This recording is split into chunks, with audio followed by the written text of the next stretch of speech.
네, 안녕하세요. 시간이 돼서 시작하겠습니다. 네. 오늘 월요일인데 또 날씨도 엄청 덥고 여기까지 오시는데 굉장히 어려우셨을 것 같아요. 네. 그럼에도 불구하고 기술사를 사실 관심이 있어서 여기까지 오셨다는 건 제가 생각하기에는 네, 충분히 기술사가 이미 되실 자격이 있지 않나라는 생각이 좀 들고요. 간단하게 네, 제 소개부터 하고 넘어가겠습니다. 저는 121회 정보관리 기술사 그리고 122회 컴퓨터 시스템 응용 기술사 가지고 있는 남훈이라고 합니다. 반갑습니다. 네. 뭐 방금 설명드린 대로 저는 그 양술사, 소위 양술사라고 하는 정보관리 기술사랑 컴퓨터 시스템 응용 기술사 두 가지를 가지고 있고요. 사실 처음에 이 두 개를 다 갖게 될 줄을 생각을 못했어요. 네. 그래서 나중에 이제 제 히스토리를 조금 공부했던 내용들이나 이런 거 좀 보여드릴 텐데, 그거 보면은 되게 조금, 지금 현재 처하신 상황이랑 많이 좀 투영을 해보시면 좋을 것 같습니다. 저는 특이한 게 오히려 기술사를 합격하고 나서 인공지능을 전공하게 됐어요. 네. 그래서 사실 저는 문과생이고, 인공지능 뭐 이과나 이런 쪽을 생각도 안 했었는데, 우연히 IT 경력으로 시작하게 됐고, 그런데 이제 기술사를 취득하다 보니 인공지능이 굉장히 재밌더라고요. 그래서 석사까지 전공했고, 빅데이터 전문 분석 기사도 가지고 있고요. 주로 이제 저는 배달 앱, 그리고 뭐 물류 플랫폼, 그리고 이커머스에서 PO라고 하는 제품 책임자 역할을 했었습니다. 네. 그래서 소위 뭐 IT 계통에서 기획자라고 부르기도 하고요. 현재는 플랫폼 기업에서 CPO를 맡고 있고요. 주로 저희 기업에서 활용하고 있는 거는 MSA나 아니면 뭐 클라우드 이런 기술도 활용해서 네, 고객들 서비스하는 것들을 하고 있고요. 멘토링은 기숙사 합격한 다음에 한 3년 정도 된 것 같아요. 네. 그런데 감사하게도 저랑 같이 하시는 분들이 굉장히 운이 좋으신 건지, 제가 운이 좋은 건지, 동기간 대비해서는 굉장히 많은 숫자의 합격자를 배출할 수 있었고요. 대략 한 17분 정도가 네, 저를 통해서 이제 합격을 하셨습니다. 제 취득 과정을 간단하게 설명하고 좀 넘어가야 될 것 같아서 이 장표를 추가했고요. 좀 특이한 이력이 있어요, 저는. 첫 도전은 2011년도에 시작을 했고요. 그때가 30대 후반이었습니다. 이때는 이런 생각이었던 것 같아요. 아, 뭔가 내가 IT 전문가로서 차별화된 어떤 전문적인 자격증 갖고 싶다. 네. 뭐 PMP도 가지고 있었고, 네, 그 외에 여타 이제 뭐 정보 처리 기사도 가지고 있었는데, 아, 정말 이 IT 계통에서의 최고 자격증은 뭘까라고 했는데, 저희 그 사수가 그 얘기를 해주더라고요. 아, 나 정보관리 기술사 공부할 거야. 네, 이런 내용을 얘기를 듣고 바로 신청을 해서 이제 첫 도전을 했고요. 그때는 이제 차별화랑 그리고 이직을 위해서 이제 간판이 좀 필요해서 시작을 했던 것 같아요. 그런데 안타깝게도 이제 한 9주차 시험 이제 공부하다가 아, 이거를 지금 꼭 할 필요가 있나? 이 어려운 시험을? 그리고 왠지 나중에 해도 될 것 같고 이런 여러 가지 이유들을 만들기 시작하면서 결국에는 좀 포기를 했었고요. 그 이후로도 한 8년 정도 시간 이후에 재도전을 해서 이제 합격한 케이스입니다. 근데 지금 여기 오신 분들도 어떤 경로든 기숙사라는 걸 알고 오셨을 거잖아요. 네. 근데 저도 이 8년 동안 이 쉬는 동안에도 포기는 실제 공부는 하나도 안 하고 있었지만 내 머릿속에는 아, 나는 언젠가는 기술사가 될 거야. 기술사가 사실 머릿속에서 떠나진 않더라고요. 그만큼 이 기술사라는 자격증이 어렵지만 가치가 있고 그래서 되게 포기하기 어려운 시험인 것 같아요. 네. 그래서 한 처음에 30대 후반에 도전할 때는 이런 내용들이었지만 40대 중반에 제가 도전을 할 때는 결국엔 좀 다른 환경들이었어요. 네, 40대 중반이 되니 입지도 좀 좁아지고 실제 생존을 위한 이제 경쟁력이 좀 필요했고요. 그리고 아, 뭔가 내가 회사로부터 독립해서 자유롭게 활동할 수 있지는 않을까, 전문가로서. 그런데 내 분야에서 그냥 이름만 가지고 하기엔 뭔가 다른 어떤 임팩트가 필요하다라는 생각들이 좀 들었고요. 그리고 IT 전문가로서 최고 자격증이니까. 네. 그런 명예, 뭐 이런 부분들이 결국엔 저를 재도전의 길로 이끌었던 것 같고, 1년 만에 공부해서 이제 합격을 한 케이스입니다. 그래서 2020년도에 이제 합격하고, 멘토링은 2020년도 말에 시작해가지고 한 3년 정도 지금 해오고 있습니다. 여기 오신 분들 아마 기술사에 대한 시험을 아실 수도 있고요. 잘 모르실 수도 있을 텐데, 제가 4년 동안 여러분들의 케이스들, 네, 많은 분들의 케이스들을 보면서 깨닫고, 그리고 느껴왔었던 것들을 좀 공유를 좀 드리려고 해요. 네.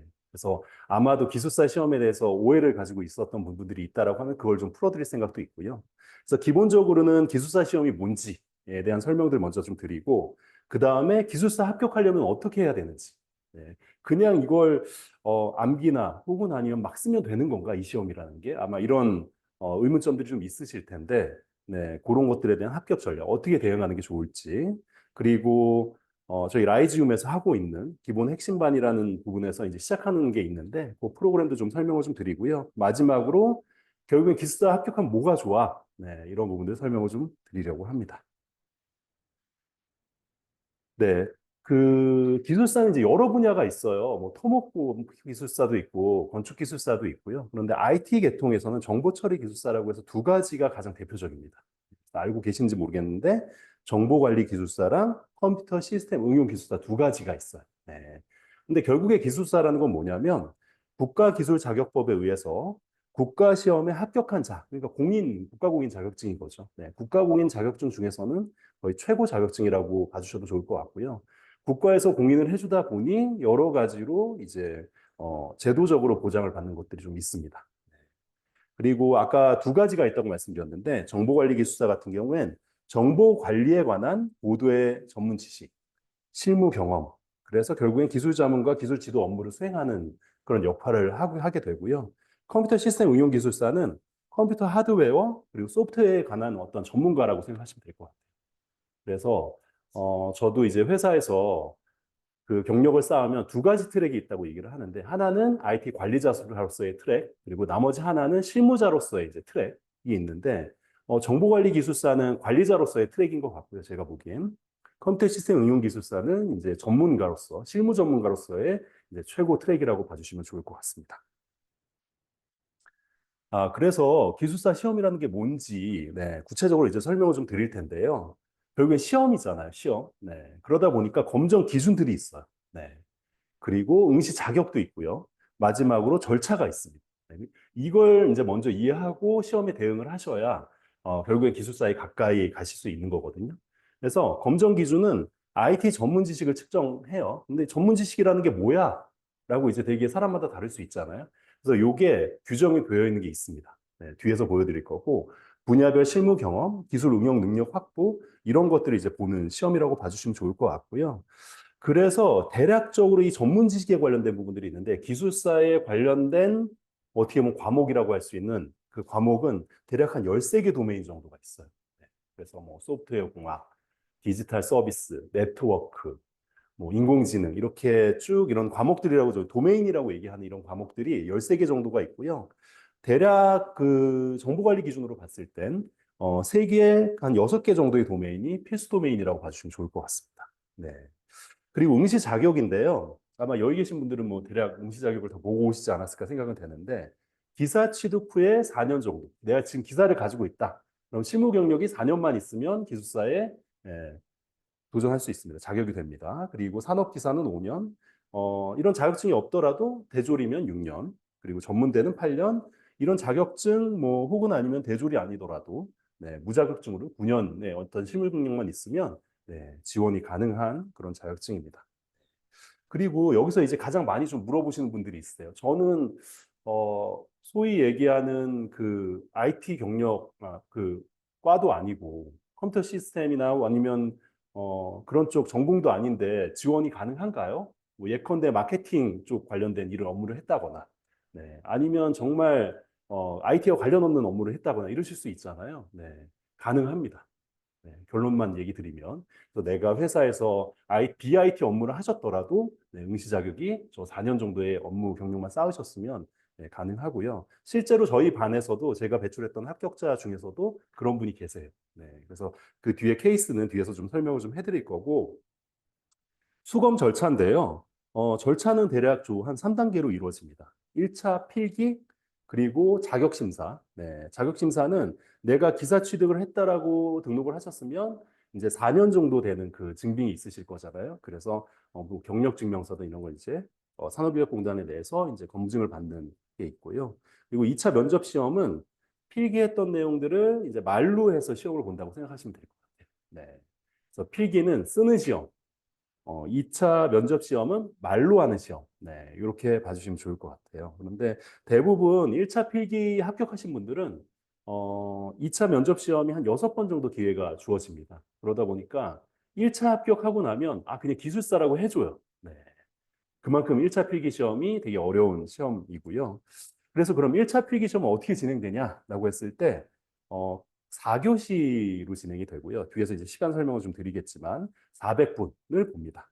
네, 그래서 평균 60점 합격, 그리고 채점은 3명의 기술사 혹은 아닌 채점위원이 채점을 하게 돼요. 네, 공정하게 채점해야 되기 때문에 내 답안지를 3명이 채점하신다고 보시면 될 것 같아요. 네. 그리고 2차 면접 시험은 대략 한 20분 정도 보는데 이제 말로 이제 하는 거예요. 그러니까 그 면접관 분들이 질문을 던지세요.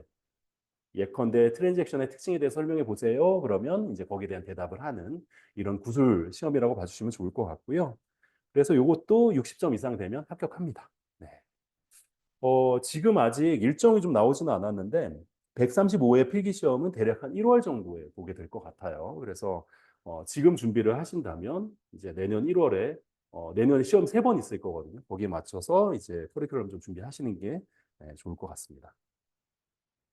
네, 그래서 1차 필기 시험 아까 제가 잠깐 설명드리기는 했는데 400분 본다고 말씀드렸잖아요. 그래서 1교시, 2교시, 3교시, 4교시 이렇게 각 100분씩 100분이니까 1시간에 60분, 대략 한 1시간 40분씩 보는 것 같아요.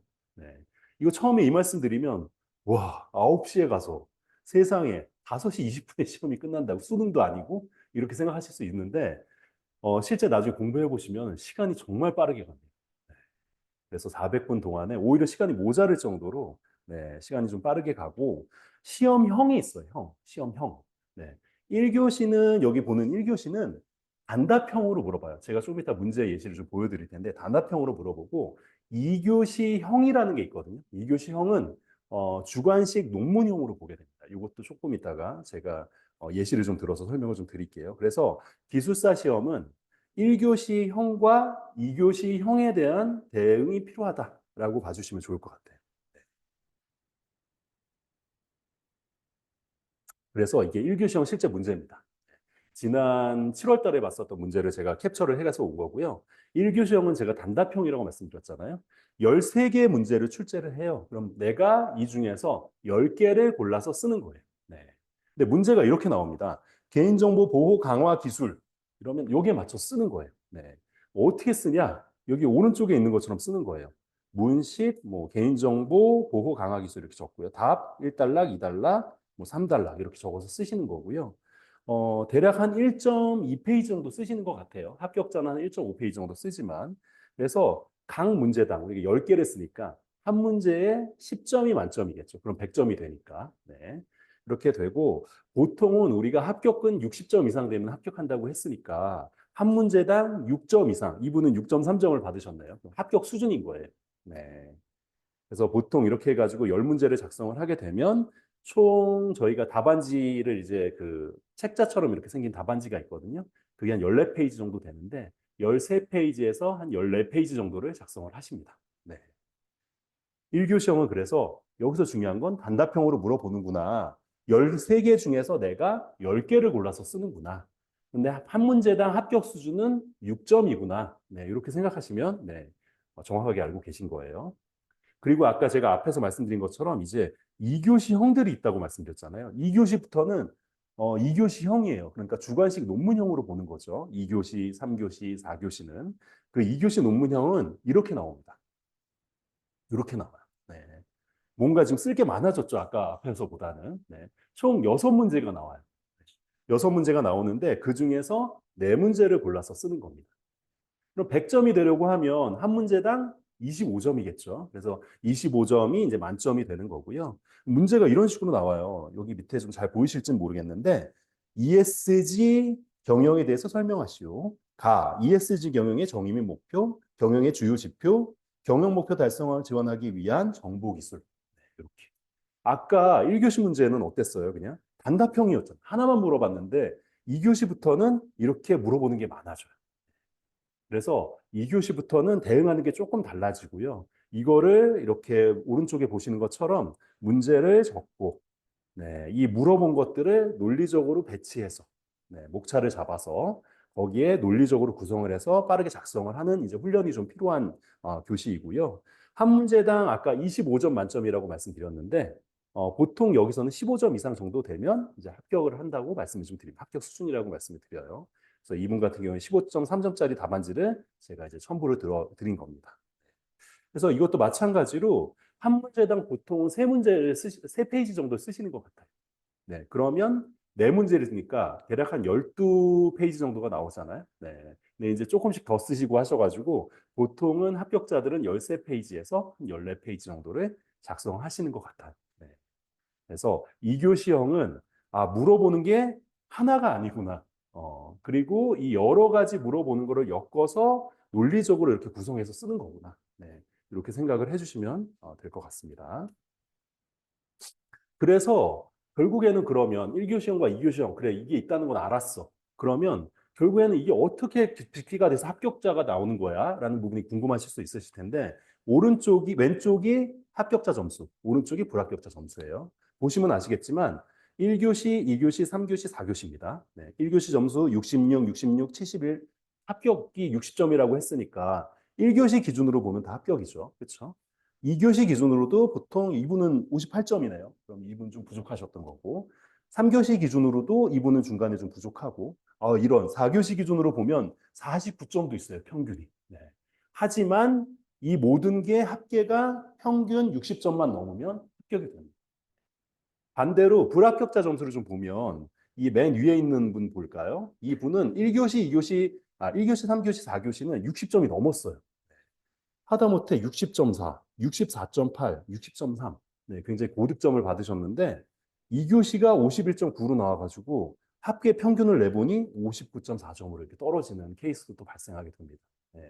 그래서 한 교시 여기서 이제 시사점은 이 기숙사 시험이라는 게 4교시까지 보다 보니 비록 한 교시를 내가 조금 망쳤다고 하더라도 전체 평균에서만 60점이 넘으면 네, 합격할 수 있는 이런 케이스들이 있다라는 부분들 좀 봐주시면 좋을 것 같고요.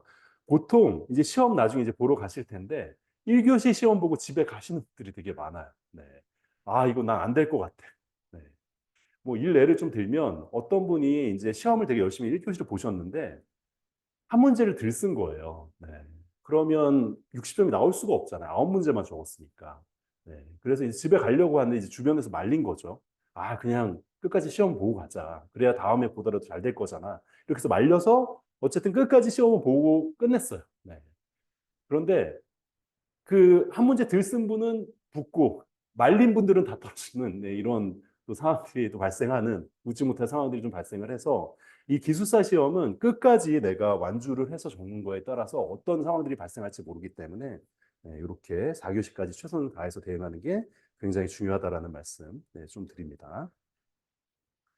그러면 이 기술사라는 게 도대체 이게 합격자가 몇 명이나 나오는 거야? 이게 내가 될 수 있는 거야? 막 이렇게 생각을 좀 하실 텐데 왼쪽이 정보관리기술사, 오른쪽이 컴퓨터 시스템 응용 기술사예요. 대부분 요즘에는 기술사 시험 공부하시면 9분은 정보관리기술사를 지원하시는 것 같고요. 그리고 한 분 정도가 컴퓨터 시스템 응용 기술사 하시는 것 같아요.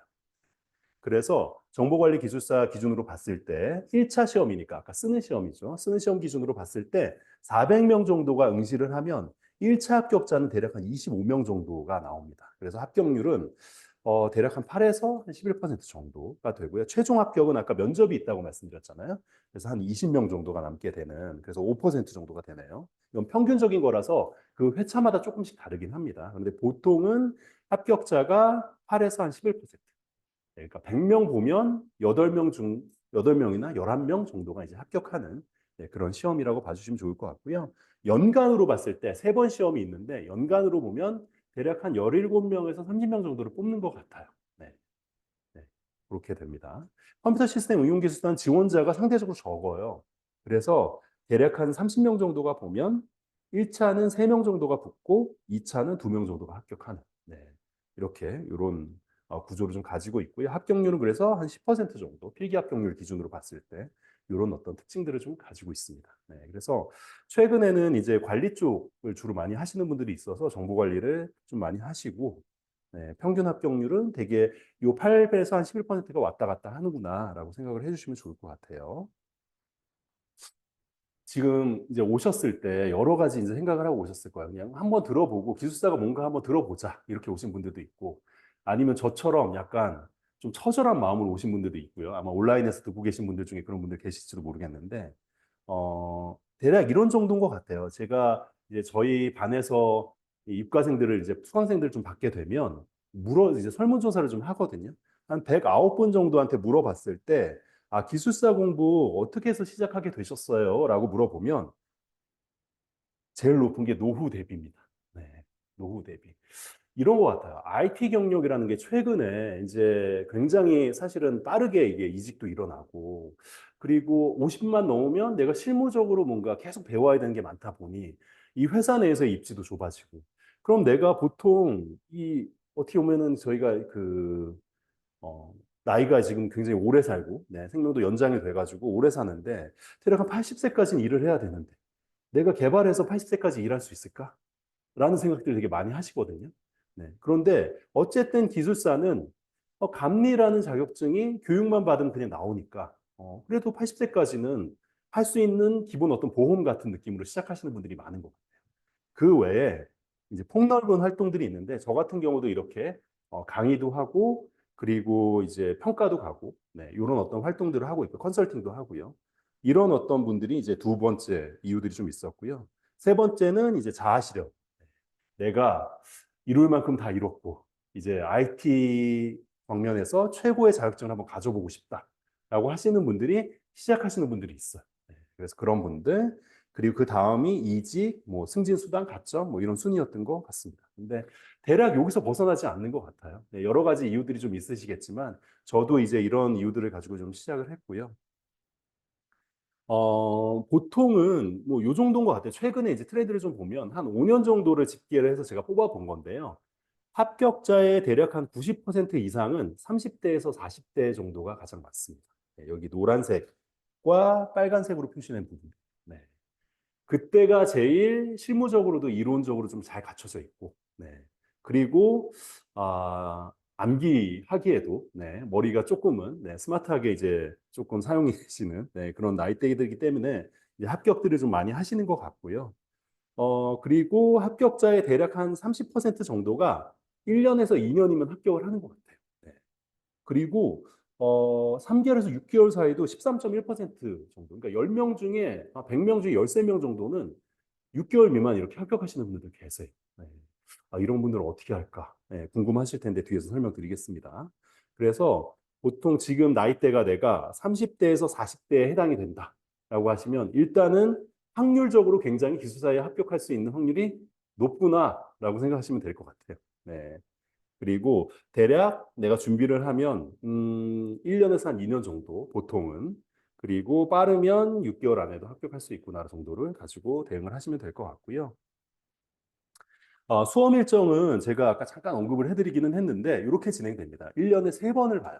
정보관리기술사는 3번을 보고요. 컴퓨터 시스템 응용기술사는 2번을 봅니다. 네, 그래서 보통은 이제 내년도 일정이 좀 나오지는 않았는데 시험 시행 일정으로 보면 2월, 5월, 7월 이렇게 봐요. 네, 그래서 컴퓨터 시스템 응용기술사는 1월, 7월에 시험이 있고요. 네, 한 번은 이제 중간 게 없는 거죠. 지원자가 워낙 적으니까. 정보관리기술사로 보면 이렇게 3번 이렇게 보고요. 이게 2019년도부터인가 제 기억으로는 그때부터 3번 보기 시작했던 것 같아요.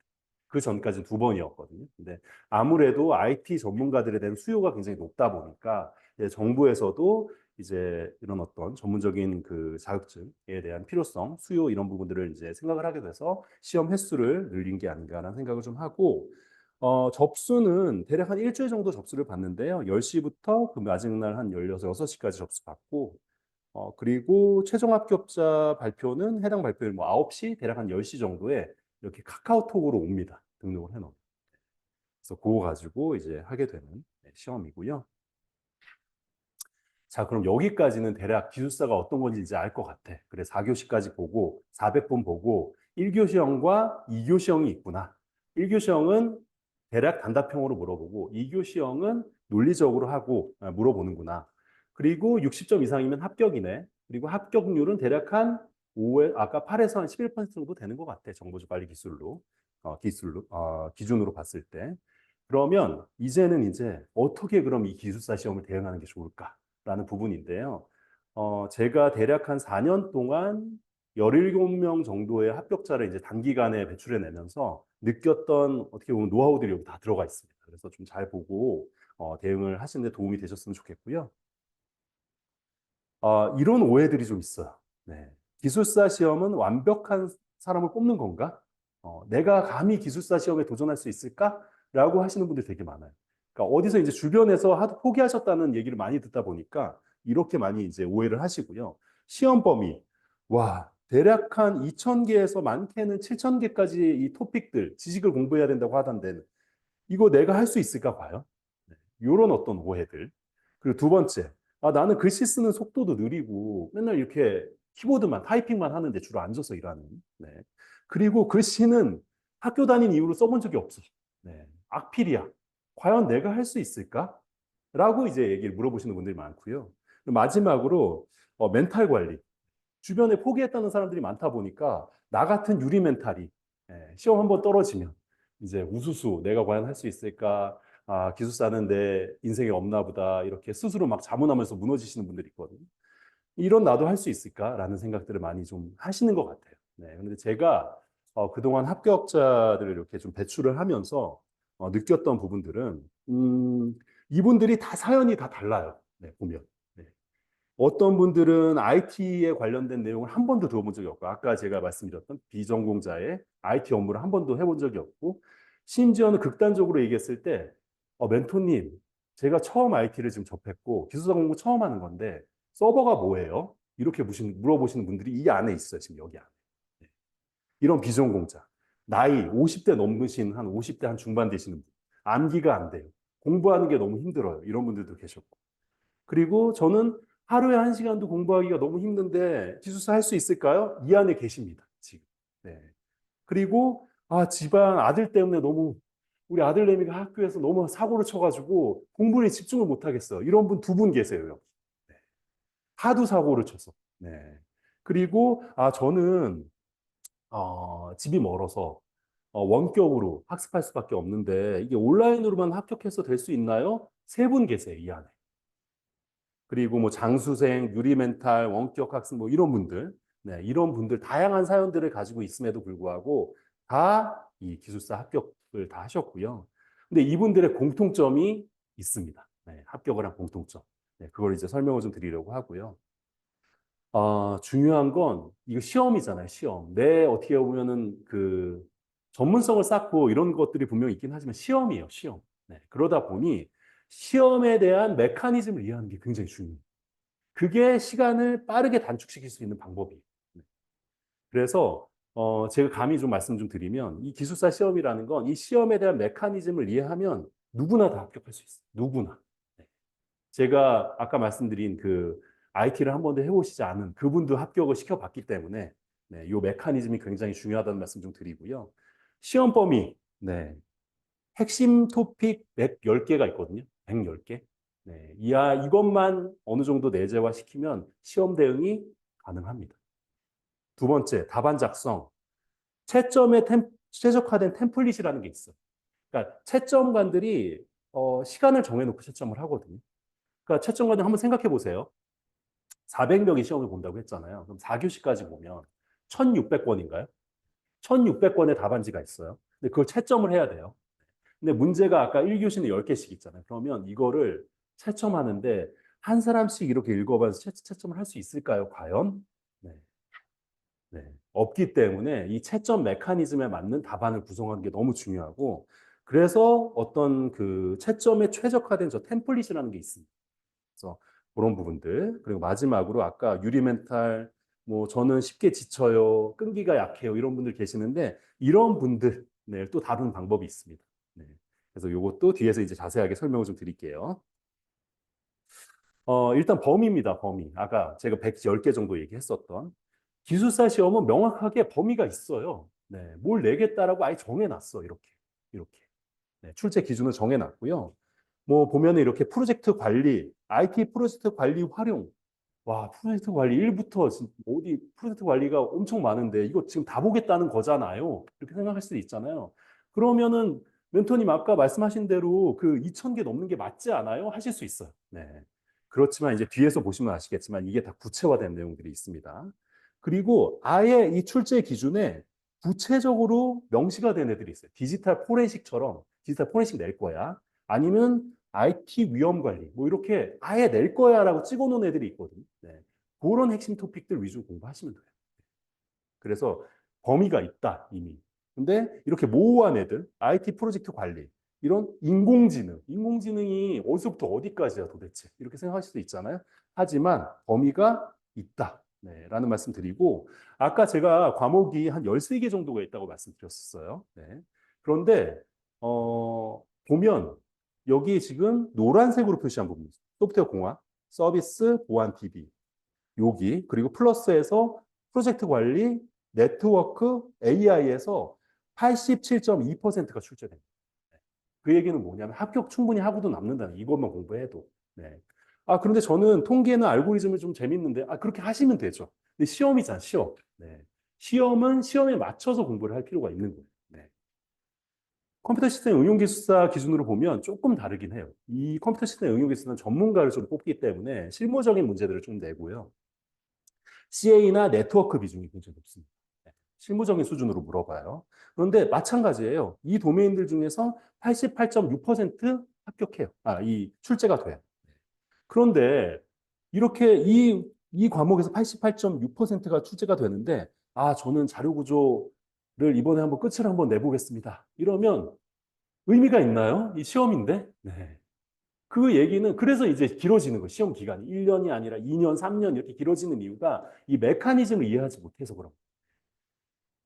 그렇고요. 그러면 그래요. 이 과목까지는 알겠어. 그렇다고 해서 이게 지금 범위가 준 게 아니잖아요.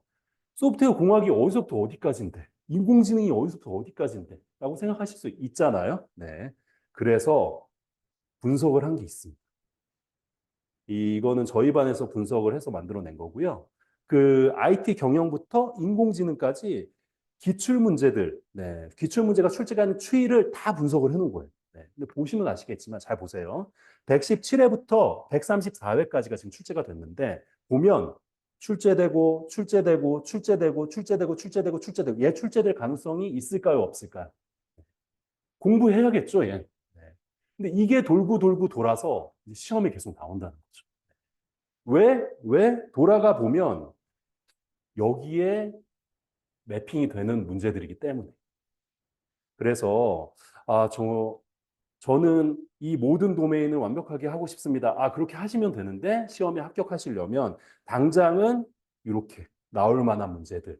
네. 그리고 이번 회차에 나올 만한 문제들. 여기 보면은 제가 예상이라고 뽑은 애들이 있거든요. 그 예상이라고 뽑은 애들에서 정확하게 나온 애들도 있고, 네. 그리고 다음에 나올 애들도 또 있어요. 여기에 먼저 집중하시는 거예요. 그래야 시간을 허비하지 않고 빠르게 1, 2년 안에 합격하시는 거예요. 대부분 보면 저한테 이제 중간에 이제 오시는 분들 보면 저는 다른 학원에서 5년 혹은 아니면 10년 하다 왔어 이런 분들 계시거든요. 그런 분들 보면 이 메커니즘 상관없이 그냥 공부가 좋아서 하신 분들이. 네.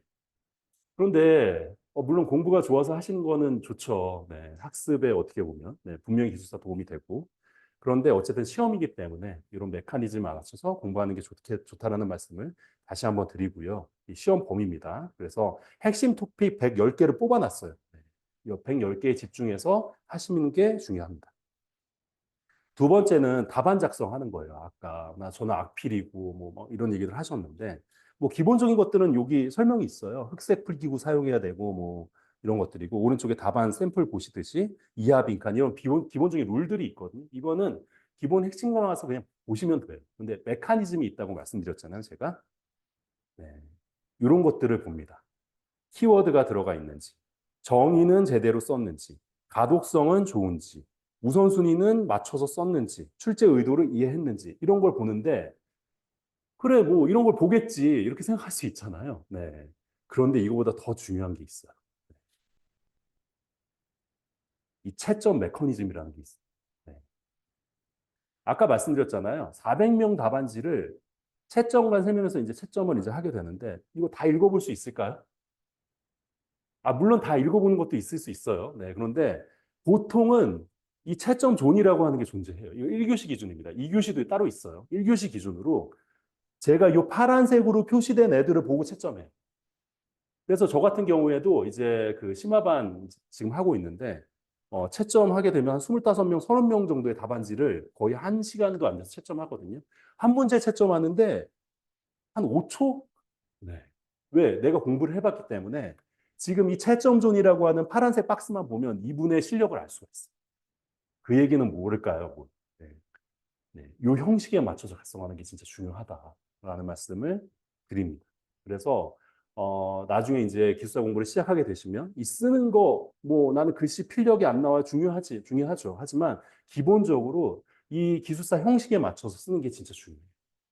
기술사 시험을 주변에서 한 5년 정도 혹은 아니면 3년 이상 돼서 포기하신 분들 있잖아요. 이 채점존을 모르고 그냥 쓰시는 분들 굉장히 많아요. 그래서 이 채점존 되게 중요하다는 말씀 드립니다. 그리고 아까 저는 악필이고요. 잘 못 써요. 뭐 이렇게 보시는 있는데 이거보다 더 악필이신가요? 설마? 네. 이 합격하신 분 답안지예요. 네.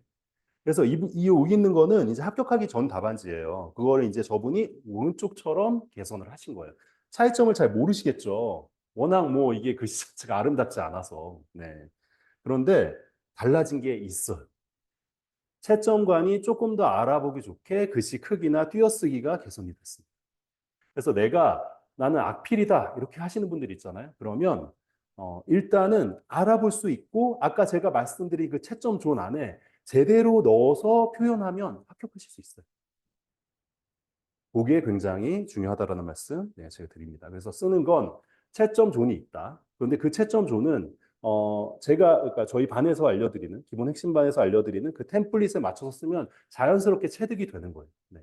체득이 되고 두 번째 글씨는 아름답게 쓸 필요 없다. 네. 그냥 채점관이 빠르게 캐치할 수 있도록 잘 그 요소를 거기에 넣어주시면 된다. 그거는 할 수 있잖아요, 그죠? 네. 그리고 마지막 멘탈인데요. 대부분 이제 오시는 분들 보면 둘 중에 하나인 것 같아요. 엄청난 자신감을 가지고 오시든지, 제가 시험을 한 번도 떨어진 적이 없어요. 이렇게. 두 번째, 아니면 정말 자신감이 정말 없게 오든지. 네. 근데 두 분 다 공통점이 뭐냐면, 네, 금방 현실을 깨닫게 돼요. 왜? 너무 해야 될 것도 많고 써야 되는 게 많으니까. 네. 앞에 메커니즘을 생각하지 않고 이제 하시게 되는데, 이게 3개월 공부하신 분 답안지거든요. 합격자 답안지예요. 근데 누구나 다 이렇게 쓸 수 있는 게 아니에요. 근데 나는 3개월만 하면 이렇게 쓸 수 있을 거라고 착각을 하고 오시는 분들이 굉장히 많아요. 그런데 오히려 누구나 다 이렇게 쓸 수 있는 건 아니고 단계적으로 접근하는 게 중요하다라는 말씀 좀 드리고 제가 이 정의하기를 기술사 학습 저항선이라는 게 있습니다. 요거는 여기 보면 1등부터 이게 모의고사 성적이거든요. 1등부터 100등이에요. 그럼 보면은 지금 제일 많은 게 일반적인 패턴. 75등부터 100등이 굉장히 많잖아요. 지금 점 찍혀 있는 거 보면. 이 사이가 많잖아요. 이분들은 뭐냐면 이제 갓 입문하신 분들. 그런데 이 심리적인 이 기술사 학습 저항선 한번 만나면 우수수 떨어져. 지금 3분 남았잖아요, 여기. 네. 그리고 이 저항선을 또 넘어가면 또 떨어져. 그러다 보니 포기 이러면서 포기해버리는 거거든요. 그런데 끝까지 남아 계시는 분, 한 4분 정도가 이제 합격을 하는 거고요. 근데 합격을 위한 패턴들을 보면 이 단계적으로 성취하고 그리고 합격이 이루어지는 이런 단계들이 다 있습니다. 그래서 보통 이제 오시면 이렇게 생각하시는 분들이 많아요. 그러니까 마라톤으로 따지면 나는 42.195km를 2시간 안에 할 수 있을 거야라고 생각을 하고 막 그렇게 뛰죠. 완주도 못 하는데. 그렇게 하면 이제 지쳐버린다는 거예요, 이렇게. 네. 보통은 이렇게 되는 이유가 내가 수준에 맞지 않는 뭔가 합격자들이 이렇게 해서 합격했다더라. 그럼 거기에 맞춰서 막 하는 거죠. 그분들은 1, 2년씩 공부하신 분들인데. 네. 그리고 이제 학원에 보면 이제 다 상위권 위주로 커리큘럼이 돌아갈 수밖에 없거든요. 그러면 이제 거기에 맞춰서 가랭이가 찢어지는 거죠. 네. 그래서 이제 포기하시는 분들이 굉장히 많고요. 그래서 합격을 위해서 필요한 패턴은 수준에 맞춰서 본인의 수준이 어떤 수준인지 알고 거기에 맞춰서 단계적으로 성취해가는 게 굉장히 중요하다라는 말씀 드리고요. 제가 그래서 이 4단계, 성숙도 4단계를 정해 놓은 게 있어요. 네. 그래서 처음 오시면 4단계, 1단계시네요, 성숙도. 그 성숙도 2단계시네요. 네, 이렇게 하거든요. 네, 그러면 이게 뭐냐? 1단계는 일단은 아까 1교시 기준으로 10개, 그리고 2교시 0 기준으로 4문제였잖아요. 이걸 다 못 써요, 시간 내에. 근데 이런 분들이 저 4단계 완성돼 저걸 보고 막 전문가답게 쓰려면 어떻게 써야 되나요? 막 이런 생각들을 하시거든요. 네, 의미가 없다는 거죠. 그래서 단계적으로 여기서부터 차근 내 지금 상황과 성숙도에 맞춰서 올라가는 게 결국엔 가장 빨리 가는 방법이에요, 이게. 제가 아까 17분 정도 합격자가 있다고 말씀드렸는데 이렇게 해서 다 차근차근 올라가신 분들이 합격을 했지 처음부터 4단계 적어보고 네, 나는 42.195도 뛰지도 못하는데 네, 기록을 얘기하고 있고 그러면 금방 이렇게 포기하게 됩니다. 네. 그래서 지속할 수 있는 힘을 가지려면 결국엔 본인의 수준을 알고 그 단계에 맞는 네, 성숙도에 맞는 어떻게 보면 솔루션이 필요하다는 말씀 드리고요. 이렇게 해가지고 본인 단계에 맞춰서 가게 되면 내가 합격하고 싶지 않아도 합격해요. 네, 등 떠밀려서. 네. 그래서 제가 지금 이제 3가지 말씀드렸어요. 범위, 핵심 토픽은 정해져 있다. 그걸 기준으로 먼저 공부해야 한다. 네. 두 번째, 쓰는 거. 네. 그 채점존이라고 하는 그 템플릿, 채점관들이 채점을 빠르게 해줄 수 있는 그 고득점 템플릿이 정해져 있다. 거기에 맞춰서 학습해야 된다. 세 번째, 내 수준을 알고 그 수준에 맞춰서 올라가야 한다. 라는 부분들이 이제 전략이 되는 것 같고요.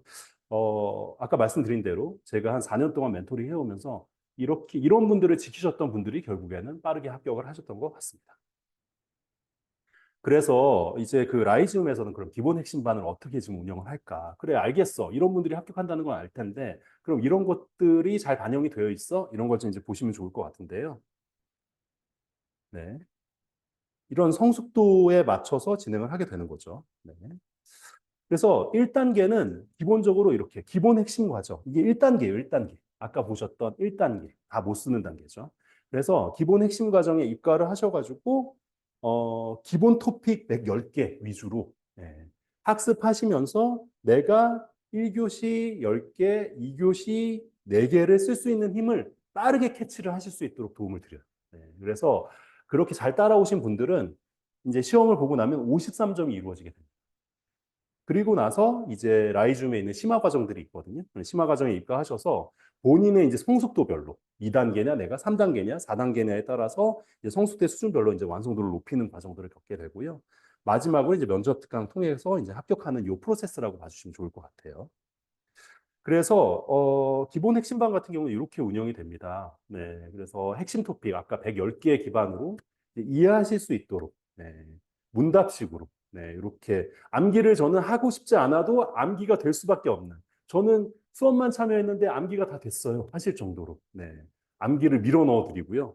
그리고 최빈출 본인이 이제 공부하신 분을 50개 정도 학습하시고 중요한 거 쓰는 시험이기 때문에 이 1, 2교시형 템플릿이 내재화돼서 나와야 합니다.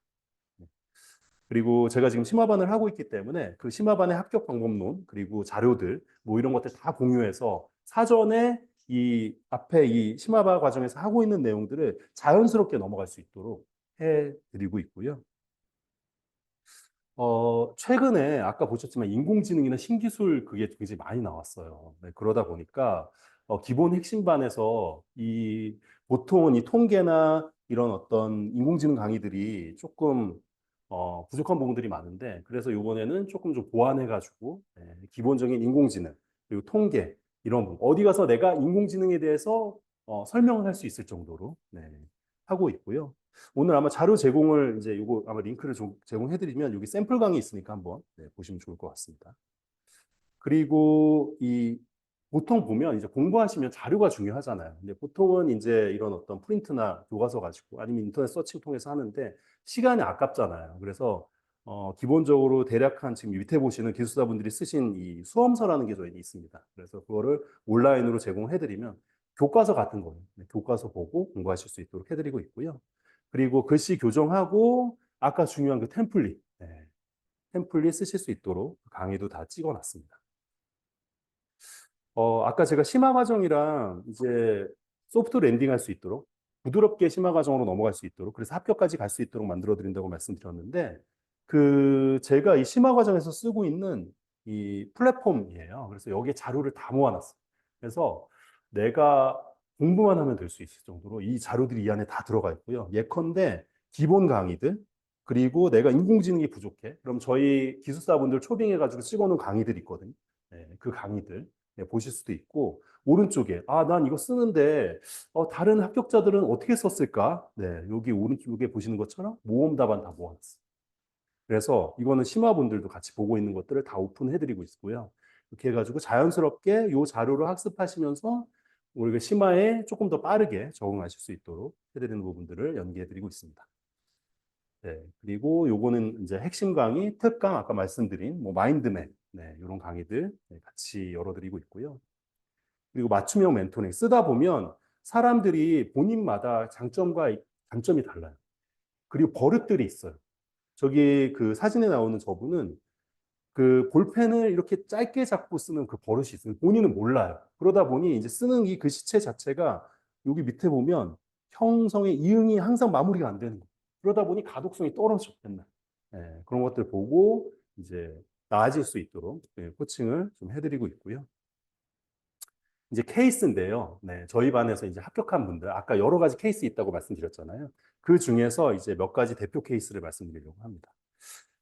여기 이제 두 분 같은 경우엔, 네, 거의 뭐 이제 기필반 끝났을 때 거의 꼴찌 거의 하셨던 분들이에요. 보면 17분 중에 이분은 한 16등, 뭐 몇 등 하신 것 같은데, 뒤에서 뭐 11등, 14등 하셨네요. 그런데 오히려 이 위에 있는 분들보다 더 빨리 합격하셨어요. 그러니까 밑에 있는 정용수님 같은 경우에는 62.9점으로 거의 수석급으로 이제 합격을 하신 케이스도 있고요. 이분이 아까 그 서버가 뭐예요? 그분이에요. 네. 이것도 여기 꼴찌잖아요. 여기 보면. 네. 항상 한 개, 두 개 쓰고 이렇게 비워놔. 네. 이 비워놓은 것도 제가 제발 표만이라도 좀 그리자. 하루에 한 개씩만 늘려가자. 해가지고 이렇게 쓴 거예요. 2점 다 비워놓고 이렇게 제출하고 이렇게 저랑 트레이닝 했어요. 1년 6개월 정도 만에 이렇게 됐습니다. 합격할 때 답안. 그리고 여기 보면 합격자 점수 62.5점을 합격했어요. 이게 물론 멘토가 잘하고 막 뭐 이분이 뭐 천재고 뭐 이런 게 아니라 뭐냐면 이분도 인정해요. 아까 제가 말씀드린 그 기술사 합격 네, 그 메커니즘을 잘 이해하고 그렇게 공부했기 때문에 가능한 부분이었다고 생각을 하고요.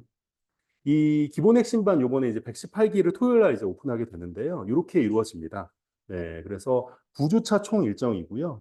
1주차부터 9주차까지 이루어지고 각 주차별로 오전에는 쓰는 연습, 네, 오후에는 이론 강의 네, 이렇게 이루어지고 여기 이론 강의는 여기 보면 IT 경영, 소프트웨어 공학, 뭐 네트워크 이렇게 있잖아요. 네, 이렇게 이제 이론 강의를 해드리고 있고 저랑 지금 심화에서 멘토링 같이 하고 계신 이송수 멘토님도 같이 참여하셔가지고 네, 각각의 전문 도메인들이 있거든요. 그래서 그쪽 도메인들 위주로 설명을 좀 드릴 예정입니다. 이건 뭐 수강생 피드백인데 저는 뭐 여러 가지 이렇게 설문조사 끝나고 나면 그러니까 과정이 끝나면 이렇게 설문조사를 받는데요.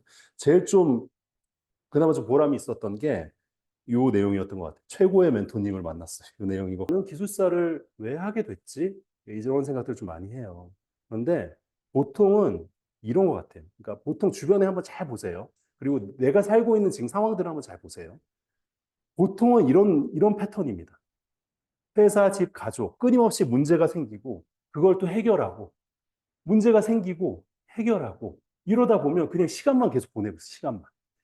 그 와중에 내가 뭔가 나아질 수 있는 시간은 거의 없어. 이렇게 나이만 먹으면서 이렇게 흘러가고 있다는 거죠. 그래서 저는 그때 기숙사 공부할 때 이렇게 생각했던 것 같아요. 내가 과연 나이 먹고도 뭔가 내가 뭔가 대외적으로 이런 성장할 수 있는 삶을 지금 살고 있나? 라는 생각들을 굉장히 많이 했고, 이렇게 가다 보면 그냥 말라 죽을 것 같은 느낌이 들어요. 회사에서. 네. 그래서 이제 기숙사를 시도를 했고요. 이런 것 같아요. 그래서. 네. 여기 아마 지금 이 월요일 이 시간에 더운데 네, 지하철 막 타고 퇴근 시간에 여기까지 오신 건 결국에 제가 생각하기엔 이 패턴들 남들과 똑같이 살고 싶지 않은 이 패턴들에서 벗어나서 네, 조금 더 창조적으로 그리고 창의적인 어떤 그런 삶을 사시려고 오신 것 같거든요. 네, 근데 그런 측면에서 이 기술사는 정말 너무나 부합하는 네, 그런 자격증인 것 같아요. 그래서 중요하지만 당장 급하지 않은 일, 이게 지금 이걸 뚫고 나가는 이런 것 같고, 네, 그렇습니다. 저는 제가 지금 앞에서 이 기숙사 이런 강의를 이렇게 하고 지금 설명회도 하고 있지만 지금 보면 여기가 제가 이게 합격하고 나서 하나씩 붙여놓은 거거든요.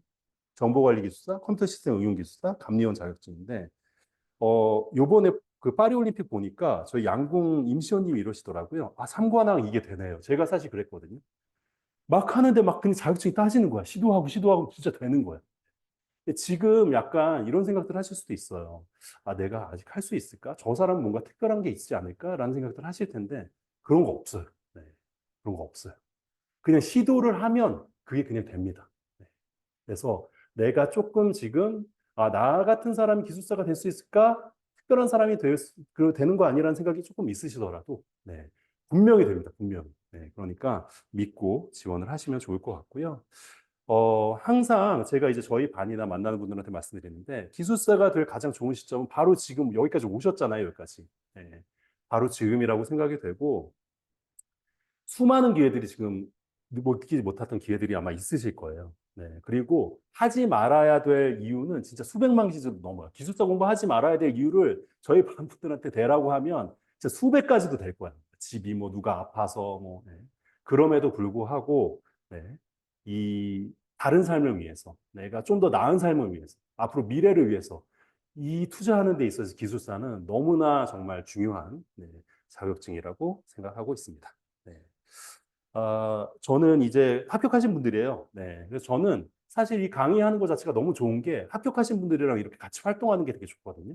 네. 그래서 연말 모임도 같이 하고 독서 토론회 그리고 합격하신 분들이 저희 심화반 와서 특강 같은 것도 해주세요. 이렇게. 그리고 책도 같이 쓰고 있고 지금. 네. 그래서 여기 계신 분들은 어떻게 나중에 뵐지 모르겠습니다만 꼭 이제 합격하셔서 네.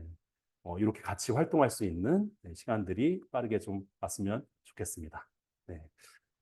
네, 여기까지고요. 네, 지금 장시간 들어주셔서 감사합니다. 네, 고맙습니다.